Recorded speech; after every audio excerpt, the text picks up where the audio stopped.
In this episode of Investors and Operators, I sit down with Kevin Stark. Kevin spent over 20 years in the SEAL teams and is currently the Director of Coaching at Arena Labs. Kevin, it is awesome to have you on here, and I would love to start off with, what do you coach at Arena Labs, and what is Arena Labs? Yeah, thanks for the intro, man. I appreciate it. Glad to be here. Arena Labs, basically what we do in a nutshell is we extract a lot of the performance frameworks, tools, and mindsets from multiple different disciplines, say military, the performing arts, athletes, sports psychology, and we make them relevant to healthcare. So what we do is we take these human performance truths, if you will, and then we filter them and distill them and give them to folks in frontline healthcare. So clinicians, whether that's, doctors, nurses, administrators, folks that are operating right now in that very challenging environment, who have spent a lifetime focusing on their technical skills, but haven't been given the same training and frameworks that these other communities have, and how to actualize their own potential, and then also actualize like a high performing team and leadership. So we're bringing those concepts to them. Number one, for, to help prevent burnout before it becomes burnout, but then also to just thrive instead of endure.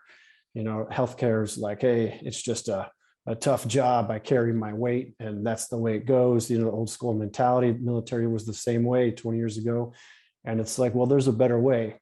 It's nothing wrong with being hard and being tough, but how do we learn and have a performance mindset? So now that we're thriving, right? We see things as a challenge instead of a threat. So super rewarding. Well, on that point about endurance, I have also learned that you are a slow and steady ultra runner. Very slow. That's right. We have that in common. Yes. Yeah. Yeah. What kind of races do you do? I dabble. I would say I'm not an ultra runner. I like to do ultra marathons once in a while. I've done 500 milers and a couple of 50 milers, a few adventure races, like multi-day stage races, which are super fun. Man, for me, it's just a way to explore the inside a little bit without getting too ethereal. It's just, I think everybody wants to be tested in some way, just to make sure, okay, I still have what it takes to transcend something physical or something mentally challenging. It's just really rewarding. Well, let's double click on that, because I was in New York this week, and at 7 a.m. I went out running with a friend who is a partner in a private equity firm. And then one of our mutual connections through 51 Vets, he's like, I want to join you. I was like, we're waking up in 4 hours, right? And so we get there, and right at 7 a.m., he just comes sprinting there. I was like, you look good. You look fresh. He's like, yeah, I didn't even sleep. I'm ready to run. So we had a 51 Vets event the night before. He just went straight out from the night and straight to running. And he hadn't run more than a couple miles like in years. And we ran, 7 miles at a 9-minute pace, which was like, how is he here? And then he had something really, actually quite profound, and which a good reminder is like, man, every day, like, he's like, even though I'm out of the teams, I legitimately keep this mentality of like, every day you're in your trident.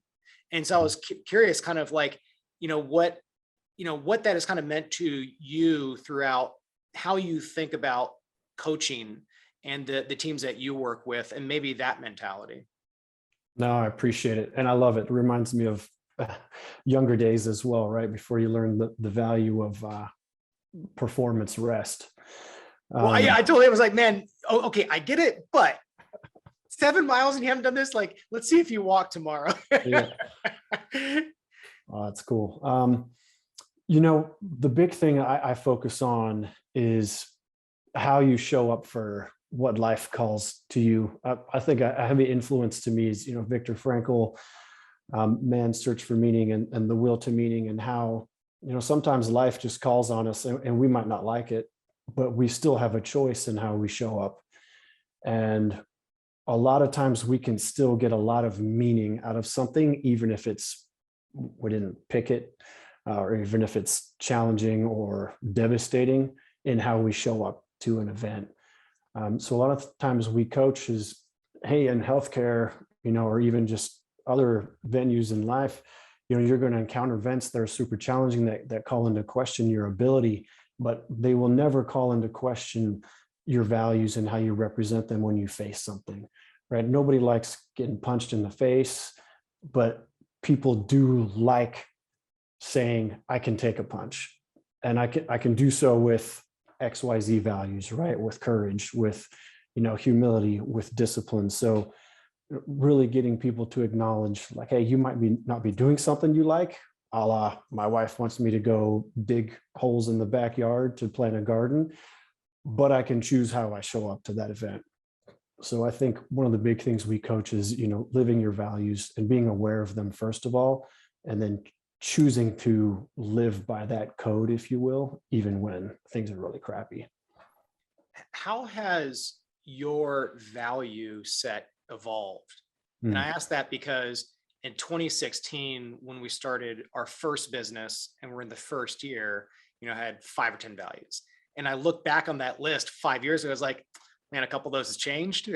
And so I was like, am I not a value-centered person? But then I just realized, no, they evolve. But I'm curious to kind of hear your journey of what values have kind of really persisted.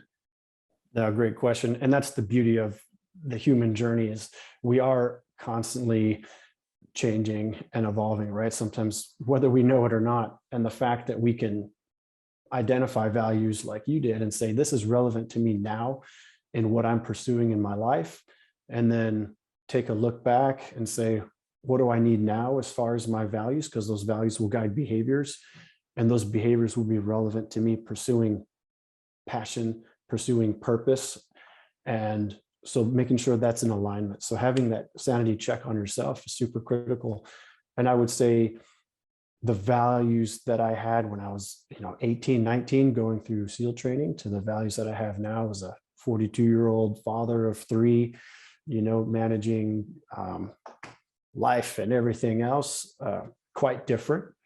There might be some that are the same, or maybe in a different hue, but I think it's healthy that we examine our values, right? That's the self-awareness piece, and say, hey, is this still relevant? Does this still matter? Do I want to face life with these values, or do I need to make a little change? And that's totally fine.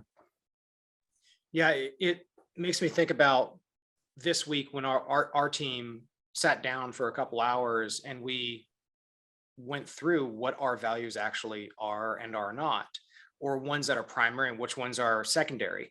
Mm-hmm. And now we have a list of 10, but we need to chop that down to 5 or whatever we can actually all remember, and then have as a basis to really keep each other high performers.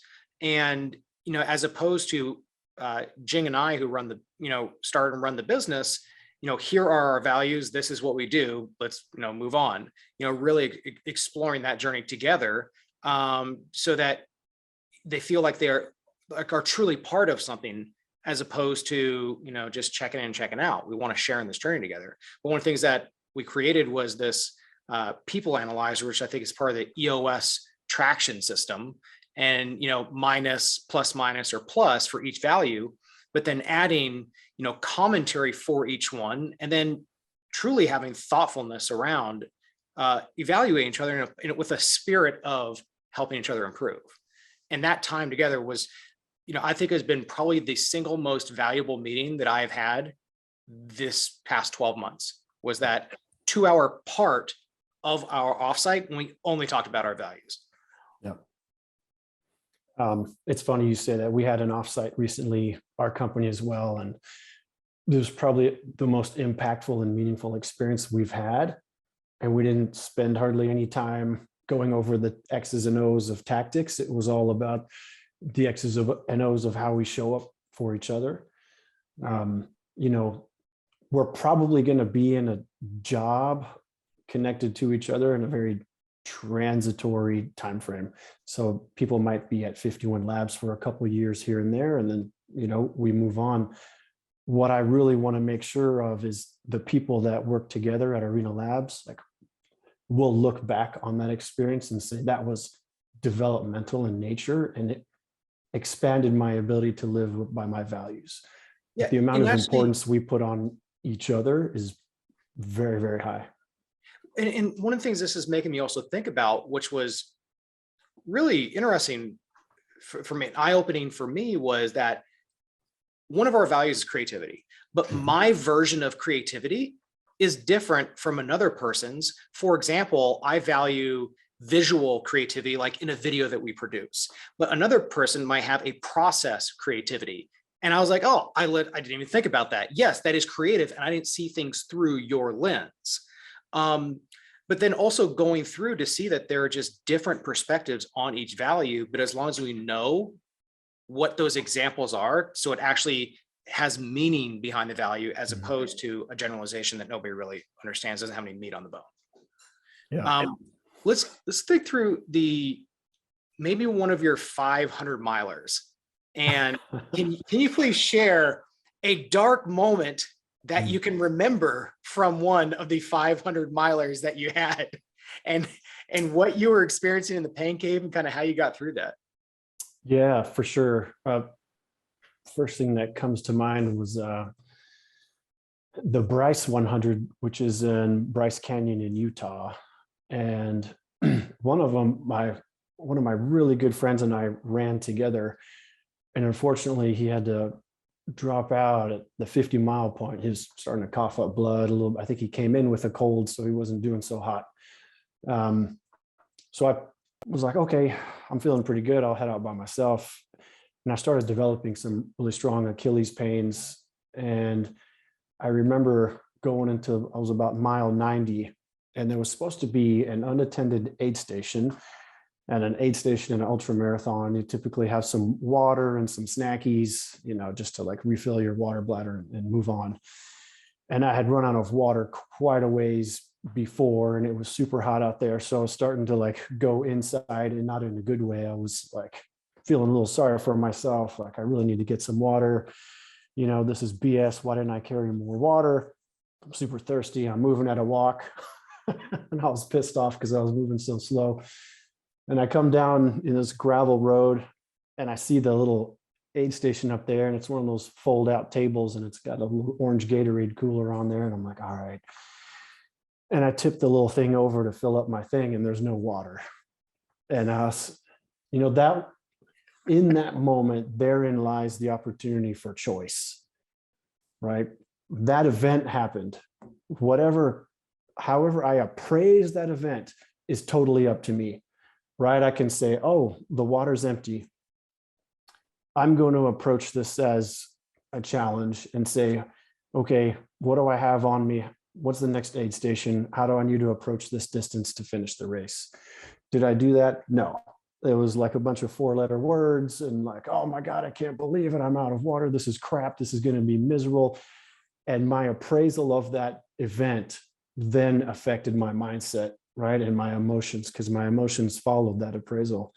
And it was just, you know, a slog after that. It wasn't, you know, I'm going to persevere through this. So that was a failure on my part. And I remember crawling in, limping in the last few miles and kind of ho-humming at the finish, but I was glad to finish. But looking back, it was like, hey, I need to approach things differently. And that's one of the things we talk to people is it's super important that you recognize you have the ability to choose what label or choose how you appraise an event. And that will then dictate, based on your values and who you identify as a person, how you approach that event, right? If you label something a shit sandwich, you're going to treat it like that. If you label something as, hey, this is an opportunity for me to test myself, you're going to approach it way differently. And as a leader, your people will see that immediately, and they'll follow either your best self or your not best self. So that was a low moment in reflection for me, but ultimately a growing moment, right? Well, that's fascinating, because when you look at what you experience through SEAL training and then through deployments, that how do you, I'm assuming you probably faced a similar situation or many similar situations then, and then that muscle of how to, react, and the questions you ask yourself, like when you are faced with that type of challenge, like how do we develop that enduring type of muscle for that particular type of situation? Because like, oh man, I faced this literally 20 times before in my life. How am I still reacting the same way to this? Or is it just that you learn how to observe it and assess it better? Or how do you get yourself back to, how do you get yourself back to recognizing it and dealing with it effectively? Great question. It all starts, I think the foundation is self-awareness. And, we spend so much time taking this massive horsepower that we have upstairs and focusing our attention on the world around us, all the stimuli constantly coming in and reacting to everything. Very rarely do we take time to take that massive source of information gathering and turn it inwards. And if we turn it inwards and we take some real intentional time to examine ourselves, how do we see ourselves? What's the identity, piece that we carry with us, which we acknowledge is constantly evolving, which is great.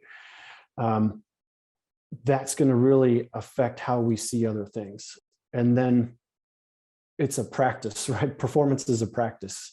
It's like any skill in life, everything. Training for triathlons, right? If you don't train and you just go out there for an Ironman, you might survive it, but it's really going to hurt bad. And you don't want to survive. You want to compete. You want to actualize your best potential at that event. It's an opportunity to showcase yourself to yourself. And when we're going through life and appraising these events, right? Even if we do it in hindsight, like I did on the race, like, wow, I really sucked and screwed that up.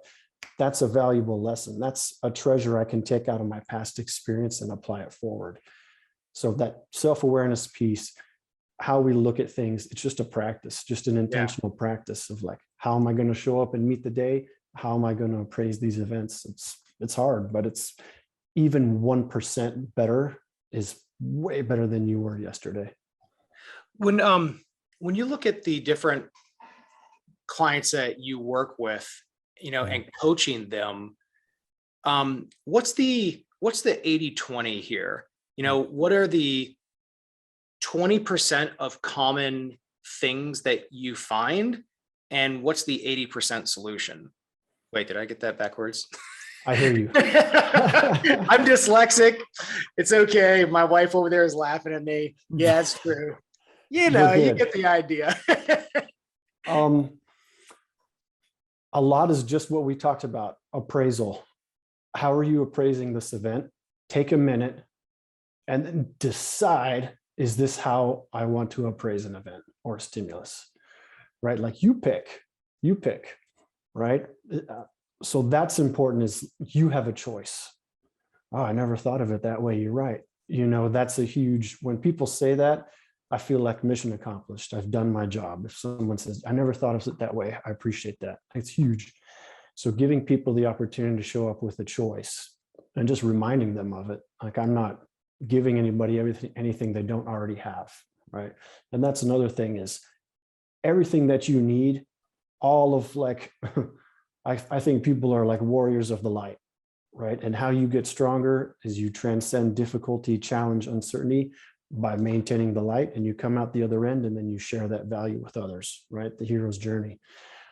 That's when people acknowledge that within themselves, that's another inner strength that gives them the ability to stand up tall in the face of adversity, right? I think that's super important. It's like, I might drop some Tony Robbins nuggets on you, maybe, but it means nothing, because you're the one living your life. Like, all of the excellence is already within you.